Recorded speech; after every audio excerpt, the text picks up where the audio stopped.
les journées de vaccination, etc., financées d'ailleurs des surcroît par l'UNICEF, pas par le gouvernement de la République, vous imaginez? Mais c'est de réfléchir de tout ça. Comment les pygmées peuvent avoir accès dans des hôpitaux où il y a des Nkundo, où il y a des Bantous? Comment les Bantous, qui ne sont pas, qui sont des chômeurs de leur état, comment ils peuvent avoir droit aux soins? Parce que c'est un droit le plus fondamental.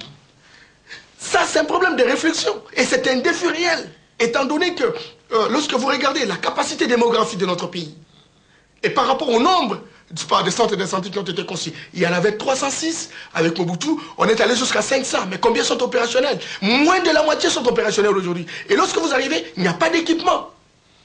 Il n'y a pas de médecin. Même au niveau des zones de santé, rares sont des médecins qui acceptent. Et lorsqu'ils acceptent, franchement, c'est l'opération de ratissage. Non, non, je respecte beaucoup de médecins, parce qu'effectivement, il y a beaucoup qui ont accepté de pouvoir faire des sacrifices. Il faudra que je fasse une généralisation non concluante. Mais au moins, lorsque vous arrivez dans beaucoup d'endroits, vous allez voir, effectivement. Moi, j'étais à Lomela. Qu'est-ce que j'ai trouvé là-bas? Hôpital non équipé, rien du tout. Et vous savez, le taux d'opération d'intervention chirurgicale, sur les cas des maladies qui arrivent, c'est plus de 78% des maladies qui arrivent. Il suffit seulement d'avoir une petite douleur dans l'abdomen, on vous ouvre l'abdomen. On dit non, opération. Vous savez pourquoi, Papa Jean-Pierre? Parce qu'il n'y a pas d'échographie. Parce qu'il n'y a pas d'échographie. Et pour une population de 200 000 habitants, est-ce que le ministre est informé? Est-ce qu'il y a une réflexion pour dire, écoutez, mais ben voilà, parce que même s'il y a des ONG, on peut négocier même au niveau des coopérations, on peut négocier même au niveau de la Banque mondiale pour dire, écoutez, ne serait-ce que nous avons seulement dans notre pays 219 territoires, Papa Jean-Pierre. Mais s'il faut, ne serait-ce que faire des affectations dans ce sens-là, je n'ai pas fait une étude pour voir combien les gens ont dépensé dans leur campagne électorale, mais j'ai vu que les Congolais avaient de l'argent. Mais si les individus peuvent avoir de l'argent, et qu'au niveau des hôpitaux, Papa Jean-Pierre, on planifie la mort chaque jour, Papa Jean-Pierre. Les gens meurent simplement parce qu'on ne sait pas établir le diagnostic, on ne sait pas établir vraiment la maladie réelle. Non, Papa Jean-Pierre, ça c'est un défi réel. Les soins de santé, il faut un autre défi, le mutuel de santé. Si l'Europe fonctionne comme il se doit aujourd'hui, ça coûte des mutuelles. Il ne faut pas copier, mais il faut voir en faisant une sorte d'inspiration par rapport au modèle européen et se dire qu'est-ce qu'il faut faire en termes d'adaptation. Et ça, c'est de la réflexion des conseillers du ministère de la Santé. À un moment donné, je crois qu'ils ont commencé à créer un peu de mutuelles par-ci par-là. Bah, quelle mutuelle? Ce sont pour la plupart des ONG étrangères, notamment la mutualité socialiste en Belgique, etc., qui viennent accompagner. Mais elles sont aussi limitées. Elles tirent de l'argent auprès de leurs gouvernements respectifs. Mais nous avons un gouvernement de la République, nous avons un ministère de la Santé, etc. Et ce ministère doit nous montrer de quoi il est capable en apportant des innovations, des idées innovatrices qui permettent de pouvoir révolutionner son domaine, son secteur de la vie. C'est important. Et ça, on ne sent pas. En tout cas, je salue souvent le ministre lorsque je le vois très médiatique et très souvent dans des invitations, etc. Mais c'est pas ça. C'est pas ça. Beaucoup de colloques. Beaucoup de séminaires financés, des circuits. Et les gens veulent justifier. Et les médias, comme ils sont disponibles, parce qu'il y a autant de chaînes, coup de chapeau, naturellement, à la presse. Parce qu'effectivement, au moins, là, nous avons fait vraiment un bon bondissement. Encore que cette presse soit une presse objective, qui informe, qui éduque, qui assure la croissance de la lucidité de notre peuple. C'est très important. Il me semble que nous ne sommes pas encore là, mais il y a des efforts qui sont faits parce que je reconnais facilement que dans la dynamique de la démocratie dans notre pays, la presse a quand même contribué. D'une certaine mesure, il faut enlever simplement les douleurs d'enfantement pour cristalliser un esprit, un état d'esprit, etc. Et j'ai toujours dit que tous ces journaux, ces télévisions, qui peut-être ont des personnes qui tirent le ficelle dans l'ombre, ces journaux-là pouvaient bien vivre s'ils étaient objectifs. Parce qu'il faut construire des institutions durabulistes. Et on a besoin que ces institutions vivent, même au-delà de celui qui l'a financé. Ben, évidemment, dans le domaine de la presse, il y a également un grand défi, ça. Il faut le dire. C'est un grand défi. Un grand défi de l'objectivité de l'information et de la responsabilité d'éduquer. C'est comme ça que je salue toutes ces initiatives qui aujourd'hui naissent pour faire l'observatoire des médias, publics comme privés, etc., des associations de la presse, etc. Mais attention, il ne faut pas toujours prendre les raccourcis. Il faut qu'on démystifie un peu l'argent, s'il vous plaît. Sincèrement, qu'on démystifie le matériel dans notre pays. On ne doit pas vivre dans la théorie de la réification. Vous savez, la réification en sociologie, ça veut dire on veut définir sa valeur par rapport aux objets que l'on porte, par rapport au non, j'ai une maison à l'étage. On appelle ça les effets de démonstration, de celui qui pense comme ça. J'ai une maison à l'étage. J'ai été reçu par l'ambassadeur. Et j'ai mis en main campagne. Je suis en business à pigeon. Ce sont des gens qui sont encore colonisés. Il faut les décoloniser. C'est encore un défi. Encore que lorsqu'ils sont nombreux dans les règnes du pouvoir, c'est dangereux pour la société. Ils vont commencer à torpiller les trésors publics et on n'aura rien fait pour la population. C'est très important. Et là, c'est un défi pour celui qui arrive dans une rigueur, avec des mesures impopulaires, en mettant en place les dispositifs de la justice. Oui. Une justice objective, indépendante, qui doit fonctionner. Et comment faire en sorte que tout le monde soit égal devant la justice, devant la loi, ça aussi. Tout à fait, mais il faut une révolution au niveau de la justice. Je ne dis pas la révolution, il ne faut pas prendre les armes ou les bâtons, non. Tous ces gens-là, ce sont des universitaires. Ils ne doivent pas être colonisés par l'argent. Ils doivent profiter de cet environnement, parce que l'autorité est dévaluée. Nous sommes en train de consolider ce pays qui est en ébullition. Il faut profiter de cette occasion pour qu'effectivement les magistrats s'affirment. C'est vrai que bon, l'État n'est pas encore très là, mais il faut poser des jalons. Il faut poser des premiers pas. Les premiers pas ont toujours été les plus longs. C'est quand même important. Et c'est comme ça. Vous n'entendrez pas, par exemple, le président de la République vous dire, écoutez, n'arrêtez pas mon jeune frère ou n'arrêtez pas ma femme. Non, mais il faut tenter. Lorsque vous voyez qu'il y a une infraction, que le procureur fait son travail, que le ministère public fasse son travail. Les spécialistes de la République. Ils sont là pourquoi? Ils doivent rechercher les infractions. Pourquoi on voit des véhicules circuler à travers dans la capitale, même dans les provinces, papa? Et on plaire l'argent, on n'a pas l'argent pour arranger les routes. Un véhicule doit payer combien, papa Nangaï? Ne serait-ce que l'assurance, les contributions, l'immatriculation. Moi, j'étais étudiant en Belgique, mais j'ai payé. J'avais une voiture, j'ai payé, papa. Et combien j'ai payé? Les frais d'assurance, c'était pratiquement la moitié de ce qui représentait le coût d'achat, les coûts d'acquisition de la voiture. Mais pourquoi on a autant de voitures, etc.? Et personne ne s'en occupe. Nous avons autant de maisons. Est-ce que vous payez ici, ces maisons ici? Est-ce que vous payez des taxes?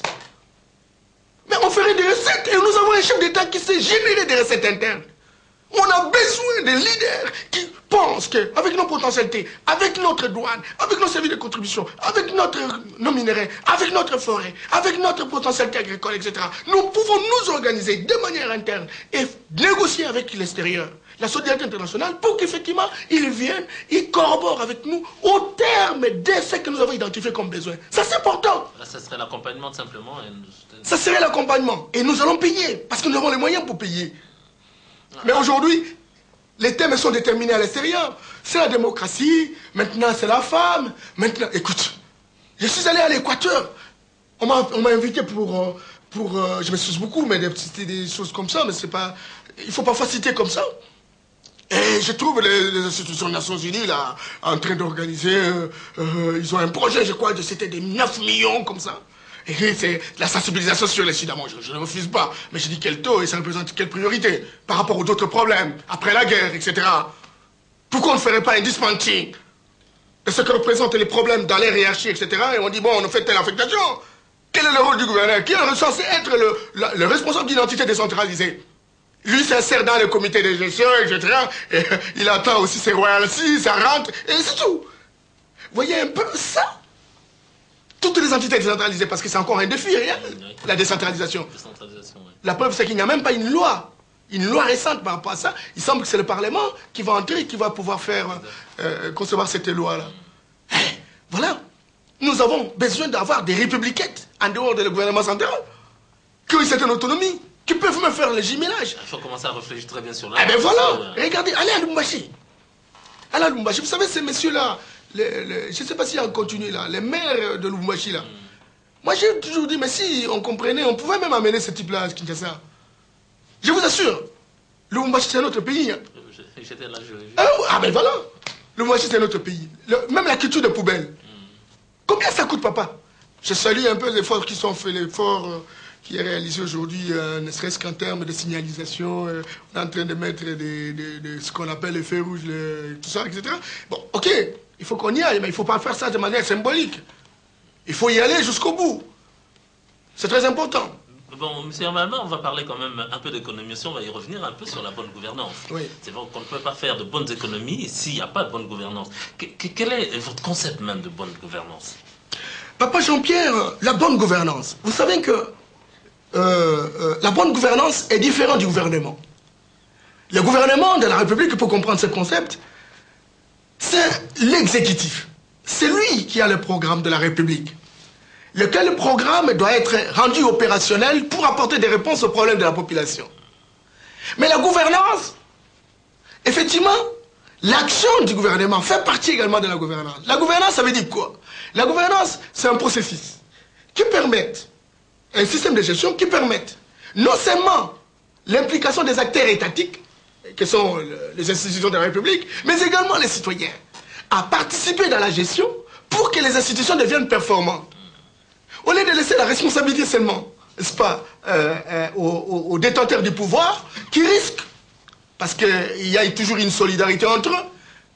Les sociologues disent qu'il y a recomposition du tissu social, parce que lorsqu'il y a des intérêts croisés, il y a recomposition du tissu. C'est très important. Et on l'a vu même avec le Explicas qu'on croyait un pouvoir, c'est cassé, mais bon, des moments, les intérêts croisés militent à ce que les gens se ressoudent les coudes.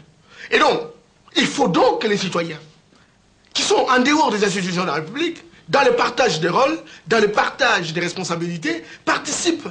C'est ça la gouvernance. Et c'est là qui permettra la transparence de la gestion de l'État, qui permettra la justice distributive, parce qu'à ce moment-là, les gens connaîtront ce qui se passe et les gens seront suivis, parce qu'ils auront les surveillants devant les responsabilités. Et donc, on a une performance au niveau de la gestion des affaires publiques parce qu'il y a implication des deux parties, la partie qui est étatique et la partie qui est non étatique. Autrement dit, il y aura donc un grand défi également relevé en ce qui concerne la lutte contre la corruption. Tout à fait, la lutte contre la corruption. Vous regardez au niveau des ONG, il y a des ONG qui sont chargées pour la lutte contre la corruption. C'est comme ça que même au niveau de l'accord de Cotonou, qui est un défi au niveau africain, un défi au niveau mondial, on a pensé déjà à l'implication de la société civile. Parce qu'on a su qu'on a déversé autant d'argent au gouvernement, aux différents gouvernements qui se sont succédés. Ils n'ont rien foutu. Et il faut impliquer les autres qui ne sont pas directement impliqués par la gestion, d'avoir connaître ce qui se passe et d'avoir un regard regardant par rapport à la gestion, de manière que ceux-là ne puissent pas continuer à faire ce qu'ils veulent continuer. C'est important. Et ça donne la transparence, ça donne la justice, ça permet de faire des affectations rationnelles par rapport aux différentes priorités qui peuvent être arrêtées. Et cette performance institutionnelle devra être le résultat des critiques qui surgissent de partout, etc. Des critiques constructives, ça c'est évident. Parce que même chez nous, il y a une sorte de défaillance au niveau de nos critiques. Parce qu'on sait dire que tel a volé, mais on ne dit pas combien il a volé. Comment il a utilisé et qui sont ses complices. On ne le dit pas. Parce qu'il n'y a pas des études préalables par rapport à ça. C'est pas correct. Et ça nécessite également dans cette bonne gouvernance que les institutions spécialisées aussi travaillent. Nous avons la Cour des comptes. Je m'excuse. Nous avons la Cour des comptes. Nous avons la justice elle-même. Nous avons la société civile. Nous avons le service de sécurité. Par exemple, la NER, les services de renseignement, ce sont des choses comme ça. Lorsque, par exemple, il y a par exemple, à Boma, etc., qu'il y a trop d'arrangements et l'État ne bénéficie pas. Ce sont des informations qu'il faut donner. C'est ça, en fait. Et ce partage de responsabilités, ces différents garde-fous, faut qu'il y ait une bonne gouvernance. Le pays sera bien géré. C'est ça. Donc, ce n'est pas le fait que les gens disent, non, il n'y a que la transparence. Non, non. La transparence, c'est le résultat d'une bonne gouvernance. C'est important. Mais pour arriver à la bonne gouvernance, il faut qu'il y ait des garde-fous. Et la congruence des différentes énergies autour d'un idéal commun et qui permettent naturellement qu'on y arrive à certains résultats, la transparence, la gestion distributive, etc. Bon, monsieur Norbert Yamama, on se rend compte que ce ne sera pas facile dans une émission comme ça de 60 minutes de tout terminer sur les grands défis. Donc, nous avons des très très grands défis à relever, mais seulement je vous apprends également que nous allons continuer ce débat sur le grand défi, mais nous prendrons maintenant en profondeur chaque domaine. Nous allons commencer par le domaine politique. Nous aurons 2 ou 3 ou 4 intervenants qui vont réfléchir autour de ça. Donc vous avez été le premier à ouvrir le bal, comme on dit. Donc je vais encore vous retenir pour les autres émissions qui vont venir. Et donc vous allez, parce que vos réflexions nous sont tout à fait importantes. Et le temps pour moi de pouvoir un peu relever quand même un problème. Vous savez, j'ai été interpellé par beaucoup de gens pour me dire que non, mais ces gens, on a l'impression que vous êtes le journaliste du PPRD. Bon, alors là, c'est en fait une occasion pour dire aux téléspectateurs qui me suivent que moi, je ne suis pas journaliste du PPRD, je fais mon travail de façon tout à fait objective, comme on l'a appris, comme je l'ai appris. Et donc, je n'appartiens à aucun parti politique. Et si le Seigneur me dit de pouvoir appartenir à un parti politique, sûrement je le ferai. Peut-être que ça ne sera même pas le PPRD. Donc je fais mon travail normalement. Je permets à tout le monde de pouvoir intervenir, de dire ce qu'il veut. Et évidemment, c'est à vous, aux téléspectateurs, à pouvoir apprécier les bien fondés de ce que les gens disent. Donc je suis là pour faire le travail comme le Sénat m'a demandé de pouvoir le faire et comme je l'ai appris également. Donc alors, M. Norbert Yamayama, nous allons peut-être arriver, ne serait-ce que pour cette tranche, à la fin de cette émission. Qu'est-ce que vous pouvez dire déjà au niveau de cette étape de notre réflexion sur les grands défis que les uns les autres sont appelés à relever lorsqu'ils seront appelés à diriger ce pays après les élections? Merci, Papa Jean-Pierre. Avant de terminer, peut-être à dire par rapport à cette question, je voudrais souhaiter naturellement qu'on relève le défi économique. Parce qu'on a parlé politique, on a parlé social, on a parlé culture. Et la culture est très importante parce que c'est l'affirmation de son identité et la maîtrise de son environnement. C'est très important. Donc, on doit tout faire pour qu'effectivement, on s'affirme sur le plan identitaire. On va y revenir. C'est très important. Alors, pour revenir à la question économique, j'ai dit qu'il y a des grands défis. Les autorités prochaines doivent savoir qu'il y a ce qu'on appelle le secteur primaire. Ça, c'est la gestion des ressources naturelles, la gestion agricole au niveau primaire. Et nous avons le secteur agricole et le secteur secondaire. Ça, c'est l'industrialisation. Et le secteur tertiaire, ça, ce sont des services. Ce sont des services. C'est-à-dire, s'il faut suivre l'ordre, on valorise d'abord le secteur primaire, qui regorge 80% de la population, l'agriculture aujourd'hui. Et ce secteur agricole devra être modernisé à travers l'industrialisation. Et c'est ce qui générera des emplois. Et l'industrialisation apporte des services administratifs. Mais ce qui est plus curieux chez nous, c'est qu'il n'y a plus de services administratifs que le secteur de production. Ce qui fait qu'aujourd'hui, nous avons, c'est pas un revenu en tout cas, 2005, de 69 dollars par an par habitant. Je suivais tout à l'heure, en tout cas dans un séminaire, dans le forum là, le ministre du Travail me parlait déjà de 96 dollars. Ok, mais j'ai 96 dollars par rapport au nombre d'habitants que nous avons. Ça représente combien? Voilà, 96 dollars par habitant bien entendu. Ça représente rien, parce que c'est 0,11 dollars par jour pour que quelqu'un puisse vivre. Encore ce sont des moyennes statistiques parce qu'il y a des gens qui prennent, qui capturent ça pour eux-mêmes. Et ça n'arrive même pas dans l'assiette des autres. La preuve, c'est qu'au village, il n'y a pas de route, il n'y a pas d'école, il n'y a pas. Donc, il est important qu'aujourd'hui, plus que jamais, que les gouvernements qui arrivent puissent avoir une considération sur le secteur agricole. C'est important. La méfiance de ce secteur fait qu'aujourd'hui, il soit à moins de 2% d'affectation de notre budget. C'est très grave. Il en est de même du secteur de l'environnement, etc. Tous ces secteurs sont importants, mais il faut savoir les affaires, les affectations. Alors, par rapport à ce qui va venir, je voudrais simplement, et après avoir entendu ce que j'ai dit, chers politiciens, vous avez compris que votre métier n'est pas si facile qu'on le croit. C'est un métier difficile parce qu'il faut se mettre au service des gens. Il faut se faire des sacrifices. Dans beaucoup d'endroits, avant de faire la politique, il faut que quelqu'un ait fait preuve de ce qu'il est, soit qu'il est capable, ait été stable. Et il dit, maintenant je vais me mettre au service de notre peuple. Parce que faire la politique exige des moyens, faire la politique exige des sacrifices, tout son temps, toute sa jeunesse, investi pour l'intérêt national. Et si vous avez choisi la politique, je crois que c'est pour être au service de notre peuple. Notre peuple aujourd'hui n'a aucune valeur à travers le monde. L'image du Congolais est ternie. Et personne ne sait le respecter. Non, j'ai droit, quand je regarde l'espace présidentiel, et quand je regarde les deux meilleurs perdants, parce que personne n'a gagné, j'ai l'impression que ce sont des jeunes. Non, utilisez votre fertilité d'esprit, utilisez votre capacité d'imagination, utilisez votre énergie de jeunesse pour relever le défi. L'histoire vous restera reconnaissante. Les générations futures vous applaudisseront. On n'a pas besoin de voir le spectacle que nous sommes en train de voir. On ne peut pas nous assujettir à l'aggravation d'une situation déjà précaire. C'est pourquoi nous disons que nous avons confiance en vous. Vous avez vos collaborateurs, ne les suivez pas simplement parce qu'ils sont en train de vous applaudir. Mais il faut écouter tout un chacun. Comment ils vous amènent des idées pour vous permettre de bien travailler et de relever le défi. À notre peuple, vous savez que si nous sommes arrivés là où nous sommes, malgré nos richesses potentielles, c'est simplement parce que vous avez laissé la République. C'est pas un groupe de gens. Et la politique était restée la chasse gardée des gens. Beaucoup d'entre vous disent jusqu'au jour preuve du contraire que vous ne pouvez pas vous intéresser à la politique. Vous ne pouvez pas faire la politique. Non, écoute. Il y a une différence entre l'engagement politique et la politique active. Vous ne serez pas peut-être dans un parti politique qui est en train de diriger, vous ne serez pas dans des institutions de la République, mais il faut vous occuper de la politique. Parce que les routes vont venir de la politique. Les hôpitaux vont venir de la politique. Les écoles vont venir. Même la commercialisation, le marché, toute notre vie, la création de l'emploi va venir de la politique. Alors si vous laissez la politique, vous ne vous intéressez pas, ça ne sert pas.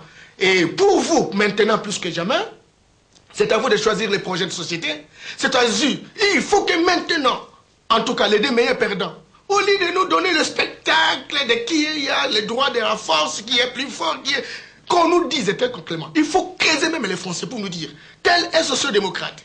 Qu'est-ce qu'il pense dans 5 ans? Où est-ce qu'il veut amener notre pays? Quels sont les vrais défis? Comment il attend les réaliser? Avec quel personnel politique? Et dans tous les secteurs de la vie, nous avons besoin de toutes ces émissions. Il faut qu'il parle. Moi j'ai horreur quand je vois à la télévision seulement, on envoie des gens, mais est-ce qu'on ne peut pas écouter? C'est seulement nos challenges, ne serait-ce que pour respect à notre peuple. Moi, je suis désolé, mais je crois que vous allez le faire parce que c'est de votre responsabilité, parce que vous êtes en train de demander notre suffrage. Et à notre peuple de comprendre que vous devez vous dépassionner les débats, dépassionner les émotions pour choisir quelqu'un. Par rapport à la configuration planétaire, par rapport à la globalisation, par rapport à la mondialisation. Quelle doit être la contribution du Congo sur la définition de l'ordre international aujourd'hui? C'est ça le centre de la mondialisation. Et nous avons besoin de quelqu'un qui est meneur, qui est manager, qui soit capable de drainer tout le monde dans un partage de rôles, dans un partage de responsabilités pour que nous puissions relever le défi. Et le vrai défi, c'est la lutte contre la pauvreté de notre peuple. Bien, le vrai défi, c'est la lutte contre la pauvreté de notre peuple. C'est donc par ce mot-là que nous terminons cette émission. Je vous rappelle que vous aurez donc dans 2 fois la semaine la grande émission, la grande question. Nous allons parler des défis de l'heure. Nous allons prendre secteur par secteur. Nous allons commencer par une considération générale avec M. Norbert Yamayamba, qui est de la société civile. Mais nous allons aller maintenant étape par étape. Nous allons commencer par le domaine politique, domaine économique, social, culturel, spirituel même. Nous allons donc réfléchir autour de tout ça pour voir quels sont les grands défis qui attendent tous ceux qui vont être élus, que ce soit le président de la République, que ce soit les députés, que ce soit même au niveau de province, des communes et au niveau urbain. Donc c'est par là que nous allons terminer cette émission. M. Norbert Yamayamba, je vous dis merci. C'est moi qui vous remercie. Donc je vous invite également pour les prochaines émissions. Donc nous aurons 2, 3, 4 ou 5 intervenants autour d'une seule question sur un domaine bien déterminé. Et nous allons réfléchir, il faut vraiment commencer à réfléchir maintenant. Il ne faut pas réfléchir plus tard, c'est maintenant qu'il faut commencer à réfléchir. Qu'est-ce qu'il faut faire dans 5 ans? À quoi nous devons nous attendre? Comme M. Norbert l'a dit tout à l'heure, il faut que la population sache maintenant à quoi s'attendre. Des gens là, des gens qu'on va élire, et qu'est-ce que nous devons attendre d'eux? Donc c'est maintenant, plus que jamais, à la population de pouvoir commencer à juger, à apprécier, à critiquer et même à faire une appréciation des valeurs de ce qu'on est en train de nous proposer comme étant recette pour sa vie. Alors, donc je vous dis donc merci d'avoir suivi cette émission. Merci également à tous nos amis qui nous ont aidés à pouvoir faire cette émission au niveau de la technique, au niveau de la régie. Et merci à vous tous parce que sans vous, l'émission n'aurait pas existé. Je vous dis donc merci et à la prochaine fois. Nous nous retrouverons également pour cette émission La Grande Question. Bonsoir mesdames, messieurs.